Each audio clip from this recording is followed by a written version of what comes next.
వార్త సీఎం రేవంత్ రెడ్డి పైన తిరుగుబాటు సెట్టింగ్ మరో టాప్ అగ్రనేత అటు వార్తలు అయితే వినిపిస్తున్నాయండి. ఆ విషయాలు ఏంటనేది వీడియోలో తెలుసుకుందాం. వీడియోని పూర్తిగా చూడండి, కంప్లీట్ ఇన్ఫర్మేషన్ అప్పుడే అర్థమవుతుంది. ఇంకా ఎవరైనా సరే ఛానల్ సబ్స్క్రైబ్ చేయకుండా వేస్తున్నట్లయితే వెంటనే ఛానల్ సబ్స్క్రైబ్ చేసుకొని బెల్ ఐకాన్ ఆల్ మీద ట్యాప్ చేయండి. ఇటువంటి ఇంపార్టెంట్ ఇన్ఫర్మేషన్ మిస్ అవ్వకుండా మీ ఫోన్ నోటిఫికేషన్ రూపంలో వస్తుందండి.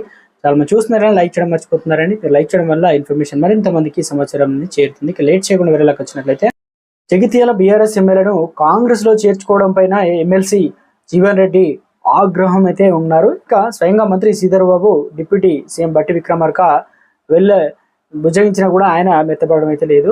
ఎమ్మెల్సీ పదవికి రాజీనామా చేయనట్టు కూడా ప్రకటించారు. అయితే పార్టీ మారనని ఆయన స్పష్టం చేస్తున్నారు. ఇక ఎమ్మెల్సీ పదవికి రాజీనామా చేసి పల్లెలని తిరుగుతానని కూడా ఆయన చెప్తున్నారు.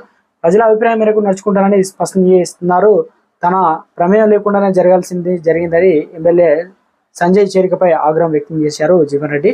రాజీనామా కోసం మండలి చైర్మన్ గుత్తా సుఖేందర్ రెడ్డి అపాయింట్మెంట్ కోరానని, ఆయన అనుమతి ఇవ్వగానే రాజీనామా చేస్తానని మరోసారి స్పష్టం చేశారు. జీవన్ రెడ్డికి కాంగ్రెస్ పార్టీలో మంచి ట్రాక్ రికార్డు ఉంది. 2004 నుంచి 2009 మధ్య కేసీఆర్ కరీంనగర్ ఎంపీగా 2 సార్లు రాజీనామా చేయడంతో ఉప ఎన్నికలు కూడా వచ్చాయి. ఆ 2 సార్లు పార్టీ ఆదేశాలతో జీవన్ రెడ్డి కేసీఆర్ పై బరిలోకి దించారు. అనంతరం 2009 ఎన్నికల్లో ఓటమి పాలైన తెలంగాణ ఆవిర్భావం తర్వాత జరిగిన 2014 ఎన్నికల్లో విజయం సాధించారు. జగిత్యాల నియోజకవర్గం నిజామాబాద్ పార్లమెంట్ సెగ్మెంట్ పరిధిలో ఉండడంతో అప్పటి ఎంపీ కవిత ఈ సీట్ను ప్రతిష్టాత్మకంగా కూడా తీసుకున్నారు. డాక్టర్ సంజయ్ను ఇక్కడ నుంచి బరిలోకి దించింది. ఆయన గెలుపులో కీలక పాత్ర కూడా పోషించారు. దీంతో 2018, 2023లో ఎన్నికల్లో బీఆర్ఎస్ అభ్యర్థి సంజయ్ చేతిలో జీవన్ రెడ్డి ఓటమి పాలయ్యారు.